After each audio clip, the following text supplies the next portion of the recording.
कीमती जानों का ज़िया, हजारों जख्मी, दारुल हुकूमत की तबाही, आलमी सतह पर एक बदअमन मुल्क का तासुर, करोड़ों रुपए के इजाफी गैर जरूरी इखराजात, इम्तिहानात की मनसूखी, सियासतदान, सियासत और जमहूरियत बदनाम, और कई दिनों के तातुल से अरबों रुपए का कारोबारी खसारा।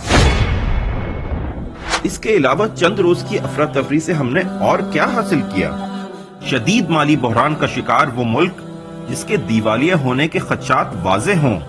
गुर्बत, महंगाई, लोड शेडिंग, बेरोजगारी ने कौम को अजाब में मुब्तला कर रखा हो। ऐसे में इन हालात से कौम और मुल्क को निकालने की जिम्मेदारी जिस क़यादत के सर हो, वो यूं एक दूसरे की नफरत में डूबी बाहम दस्तो गिरेबां हो, तो उन पर एतमाद कैसे किया जा सकता है?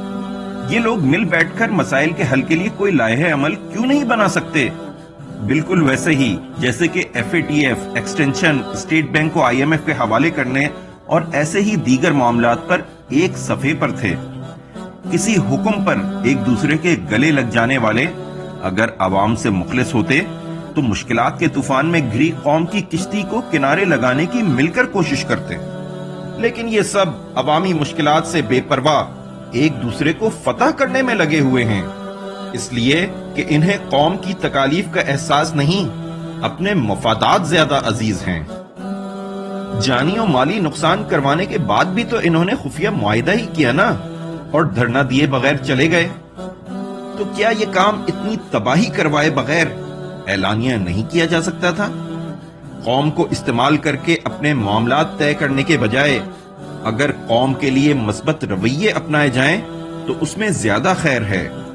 एक जानिब हमारी मईशत डूब रही है और हुकूमत IMF के दर पर बैठी हुई है, और दूसरी जानिब सिर्फ 3 रोज में पैरामिलिट्री फोर्सेस पर 80 करोड़ से जायद के अखराजात। सियासतदान जब तक अपनी दानिश, बसीरत और एहसास जिम्मेदारी के बजाय अपने मफादात, गुस्से और नफरत की बुनियाद पर फैसले करते रहेंगे, उस वक्त तक नाकाबिले एतबार ही रहेंगे।